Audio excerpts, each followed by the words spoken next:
тэгээд дээжлийг бодвол хязгаар болно гэж сайн ярьсан. За микропалеонтолог гэдэг маань хэмжээний хувьд ер нь бол микроскопоор судлагддаг жижиг амьтад буюу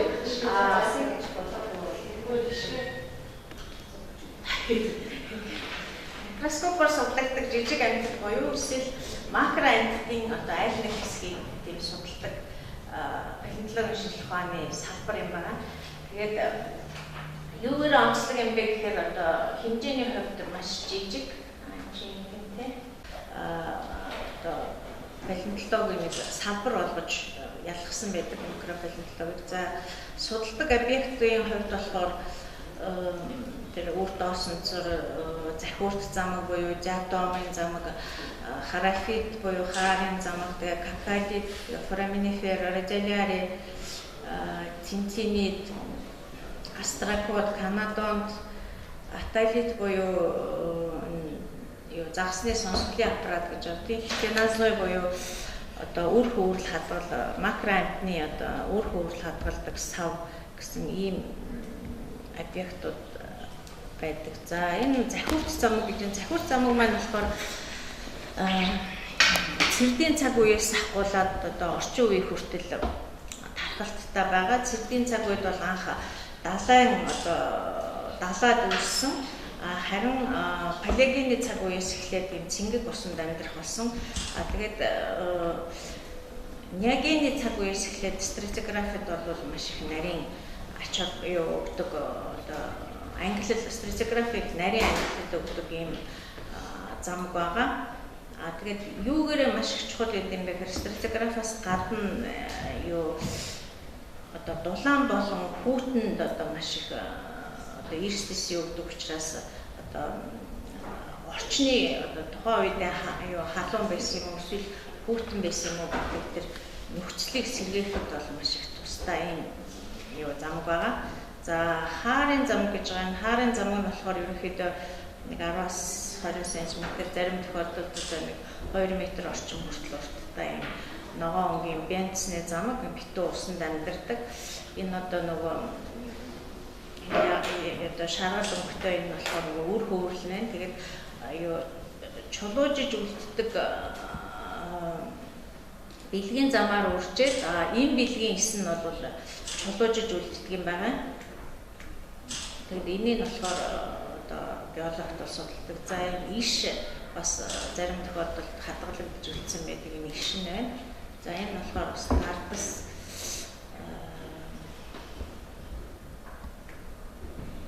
Монгол орны хувьд бол хаарын замаг нь юра дунд юрагаас эхлүүлээд палеоген, неоген дөрөвдөгч хүртэл сүүлийн үед нэлээд олдож эхэлж байгаа. За энэ нөгөө нэг герганит гэдэг нөгөө чулуурсан юм бэлгийн ис гэсэн үг. Энийг судлаж насыг наривчлан тогтоох. Тэгээд энэ бол Монгол тархалттай газруудыг ерөнхийдөө яасан байна. За энэ бахраас олдсон бас иш нь бас олдсон байгаа. За дээд цэргийн хувьд бол дээд цэргийн гол төлөөлөгчд палеогены хувьд болохоор наран болог цагаан ушуу улаан болог гэх гурван газраас олдсон байгаа. За төрөл зүйлийн хувьд бол маш их өргөн. За какалит гэж энэ бол нэг эст амтан гэж үздэг. Тэгээд энэ маань болохоор ер нь бол микропалеонтологийн судалгаа бол 1826 оноос ер нь анх суурин тавигдаад анх фораминиферийн ангиллыг хийж эхэлсэн байдаг. Тэгээд тэрнээс хойш бол багаж тоног төхөөрөмж сайжирсантай холбоотойгоор жижиг бит маань харагддаггүй байсан учраас янз бүрийн шинэ амьтад бол үүсэж эхэлсэн. Энэ какалит маань болохоор хэмжээний хувьд бол маш жижигхэн бараг 30-аас 40 микроны хэмжээтэй байдаг. Тэгээд өмнө нь бол тэр нөгөө жишээ нь бичдэг шохоог бол фораминифер үүсгдэг гэж үзэжсэн бол тэр скан микроскоп энэ хөгжөөд тэгээд какалит гэж энэ амьтан болохоор бараг 80% эзэж үүсгдэг байсан байна гэж тогтоосон байгаа. За foraminifera гэж юм. Foraminifera нь болохоор какалик бас ч тоо ярьсан. Какалит одоо юугаар чухал юм бэ гэхээр одоо нөгөө далайн геолог 1960-ад оноос эхлээд далайн геолог гэдэг нэг салбар бий болсон. Далай тэнгист бол өрөмлөг тавьж эхлээд одоо далайн одоо үүсэл хөгжлийг судлаж эхэлсэн байгаа. Тэгээд мэдээж өрөм тавихад өрмийн дээж бол одоо ерөнхийдөө их багаар гарч ирнэ. Тэгэхээр тэр дээжнээс бол судалгаа хийх ганц одоо арга бол ерөнхийдөө микробалентологийн одоо судалгаагаар бүх юм наривчлагдана. Тэгээд энэ какалит маань канасон хурцны дэлхийн стандарт зоналны стандартыг гаргаж өгдөг бас их чухал юм амтан байгаа. Гэхдээ манад бол байж магадгүй юм. Байхгүй ч гэж магадгүй юм гэдэг шиг. Яг тэр одоохондоо энэ юуг судалдаг одоо судлаач байхгүй. Тийм учраас сайн мэдэхгүй байна. За foraminifera болохоор Кембригээс орчин үе хүртэл амьдардаг. Далайн усанд ерөнхийдөө амьдардаг. Гэхдээ сүүлийн үед бол орчин үед тийм цэнгэг ус болон худгаас хүртэл олцсон тийм тохиолдол байгаа. Тэгээд Монголд бол foraminifera бол за палеозой хурцанд бол нэлээд их олддог. Тэр нэг сүлийн хээрийн бүсийн перми хурц одоо энэ чулуунаас бол чулуун дээр энэ тэр ингэж харагдсан л та фүзүлиний нэг төрөл байна. Хэмжээний хувьд бол 1 мм-ээс бараг зарим бод 10 см хүрэгчтэй тохиолдол байдаг.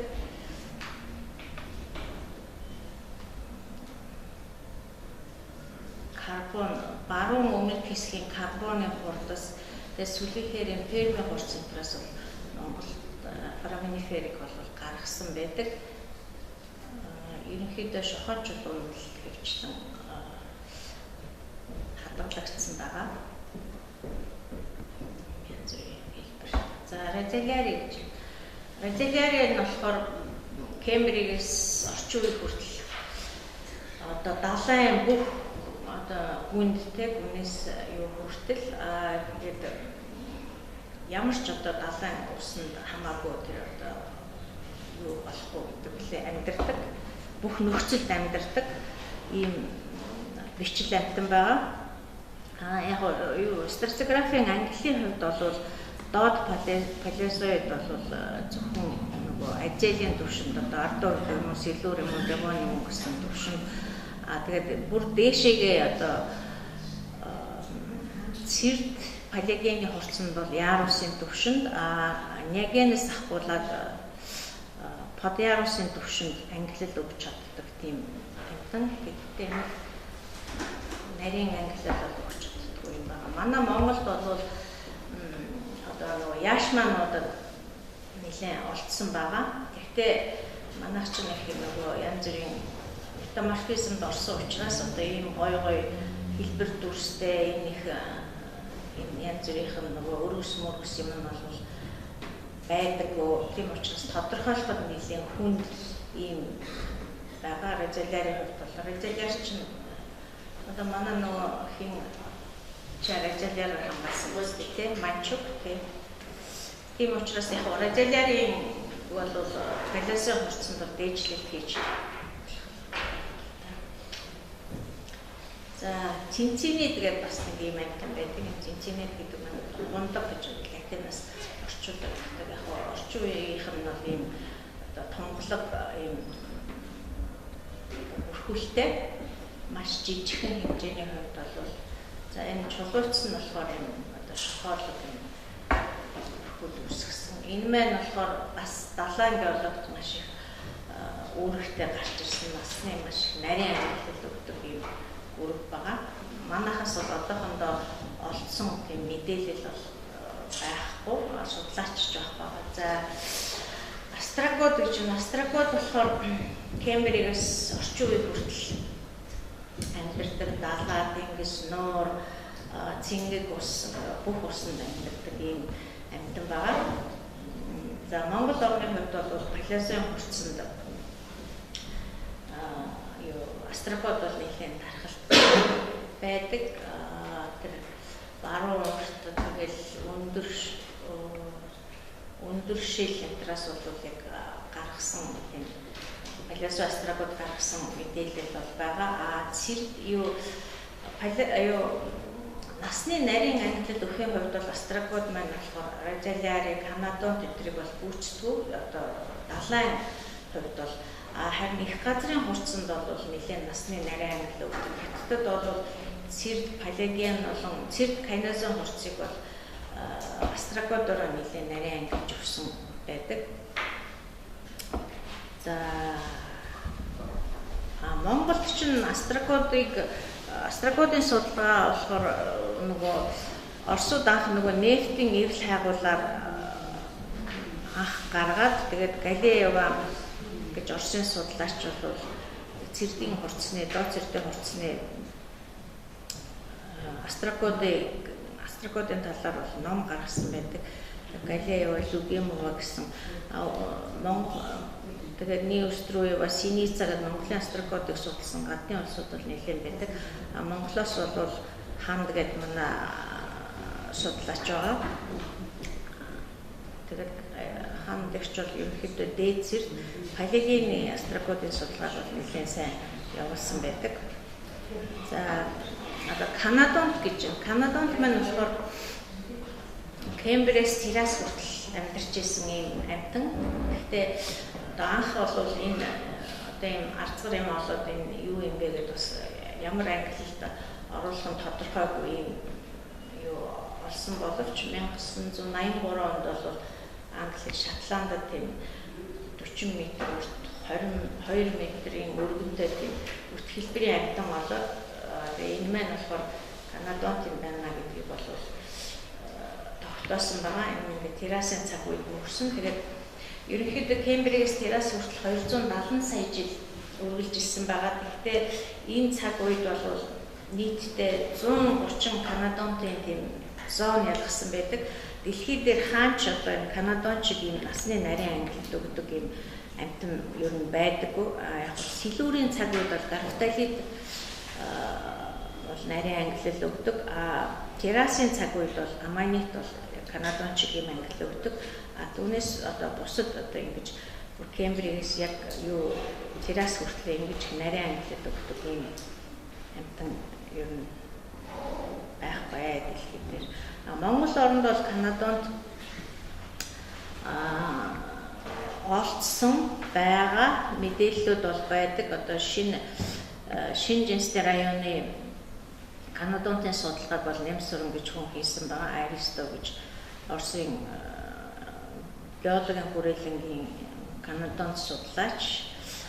Тэгээд энэ Канадонд маань бол ерөнхийдөө ийм янтаарны шаргал өнгөтэй байх ёстой. Тэгээд энэ маань одоо янз бүрийн одоо тэр урвлуудад маш их төсвөртэй учраас яг өнгөө хувраагаад байж байдаг. Тэгээд Монголоос бол олддог Канадондод бол нэлээд тийм хар өнгөтэй болчихсон. Нэлээд одоо тектоник янз бүрийн үгээр хувиралд орсон учраас бас жоохон тийм одоо бусад газар олддог шиг тийм гоё хэлбэр дүрстэй. За энэ Наталид гэдэг энэ болохоор зөвхөн юуны загсны сонсголын аппарат гэж явдаг. Тэгээ яг энэ сонсголын аппаратаар бас одоо нөгөө стратиграфийн нарийн ангиллыг бас гаргаж болдог. Нөгөө энэ маань далайн геологт бас чухал үүрэгтэй юм. За хичинасуу явж байгаа юм болохоор Ардовикас одоо Девоныг дуустал гэж олж хэмжээний бодлоор маш жижигхэн юм. Бас юу тодорхой биш байсан юм одоо амьтан гэж үзчихсэн. Гэхдээ сүүлийн үед бол энийг одоо малиусаг гастропод ч юм уу тийм амьтны одоо үр хөврөлийн сав юм байна гэдэг тийм санааг бол эрдэмтэд бол дэвшүүлээд байгаа. За тэгээд Ерөнхийдөө бол микробалимтлагын судалгааг хийснээрээ яах юм бэ гэхээр нэгдүгээр бол стратиграфийн нарийн ангиллыг тогтоож өгнө. Тэгээд ингэснээрээ бол биостратиграфийн ангиллыг гаргаж өгдөг. Биостратиграфийн ангиллыг гаргаснараа харьцуулалт бол маш сайн хийгдэнэ. Нутгийн, мужийн, төв хоорондын гэсэн харьцуулалт бол маш сайн хийгддэг. За тэгээд палеогеограф, палеозоогеограф, палеогеограф, палеоэкологиг сэргээн босгоход ашигладаг. За тэгээд далайн геологт бол Юрагийн цаг үеэс эхлээд одоо хүртэл далайн босгоход хэрхэн явагдаж байсан бэ гэдэг төр төрхийг сэргээн босгоход бол ашигладаг ганц тийм одоо салбар юм байна. За энд болохоор ерөнхийдөө дээжлэлт хийх баг зэрэг юу ачи энэ нөгөө нэг бахар олдорт газар байл та. Тэгээд эндээс болохоор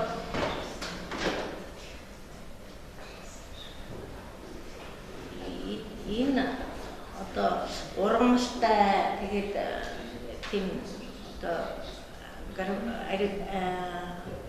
аргилит ийм одоо чулуулгуудын тархалттай нь ерөн хурцлалтай.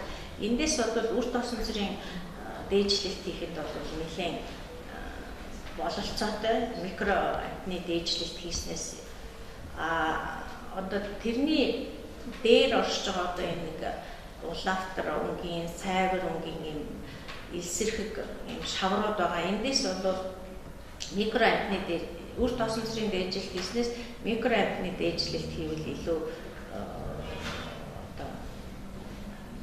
насын яхад илүү дээр болов гэж микро биш үр тосонцор улаан өнгөнөөс нэг их гарч исэн юу мэдээлэл байхгүй байгаа учраас нэгэнд одоо ангиуд маань аль болохоор нас масаа тодруулах гэж одоо өгч байгаа учраас ерөнхийдөө микро амтныг боловсруулдаг зардал маань их өндөр өртөгтэй байдаг учраас одоо ангиудад тэр болгон бололцоо байдгүй гэж ойлгоод байна шүү дээ. За энэ микро амтны дээжлэлтийг яаж хийх юм бэ гэхээр түрүүн ерөнхийдөө давтагдчих байна л та тий. Тэгээд гадаргууг нь аль болохоор цэвэрлээд бичиглэлээ хийгээд тэгээд зургаар баталгаажуулаад координат аваад энэ бүгдийг одоо ерөнхийдөө 1.5 кг-аас 2 кг орчим дээж юм шавар дээж авал бол зүгээр байдаг микро юм. Тэгээд ийм гялгар хүрээнд авчаад дээрээс нь ингээд дээр нь одоо маркер энтерээр биччих юм бол энэ чинь тээвэрлэлтэд явуулсан одоо арилж майлах магадлал их байдаг учраас энэ уутан дотроо одоо цаасан дээр бичээд ингээд хийх юм илүү их чухал байдаг. Тэгээд бэлтгэн нүхтэй бүх юмтайгаа уялдуулж авч ивэл одоо аривчлал нь илүү сайн гарна гэсэн үг тийм. Энэ бол бас ингээд юу дээшээ ингээд доороосоо дээшээ явж байгаа ингээд үйлчлээд дээж авч ирсэн. Энэ болохоор яг өмнө юм яасан.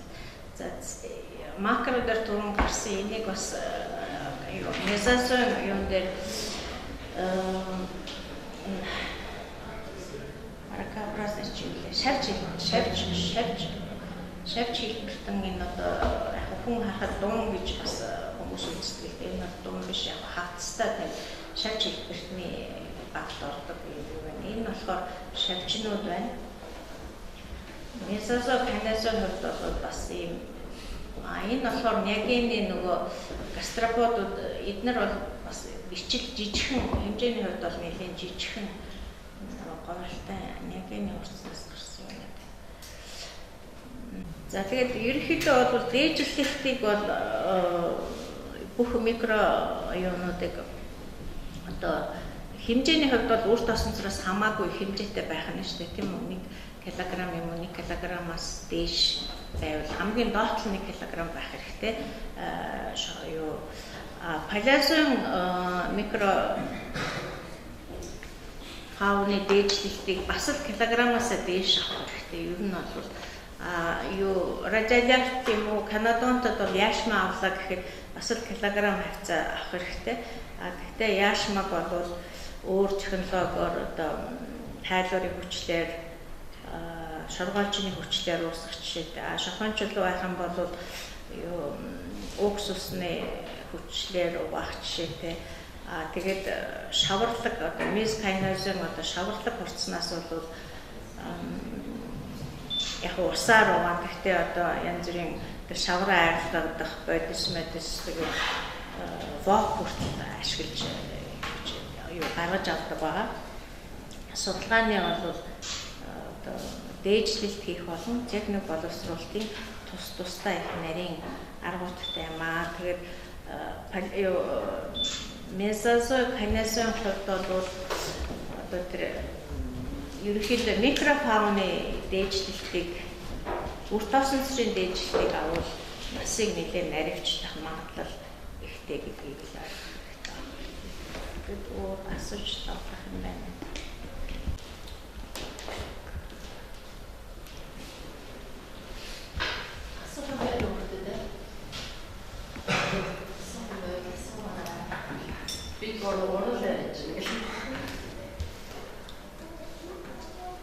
Ханд очиж байгаа ингэж байж байгаа шүү дээ. Одоо энэ бүрийн цаг юм л та.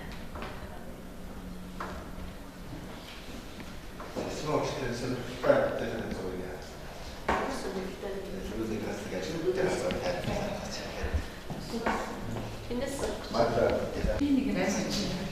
Канадантыг одоо ер нь ямар шухан төрхтэй юунаас шохон чулуунаас авал ер нь арай илүү найдвартай байх бол.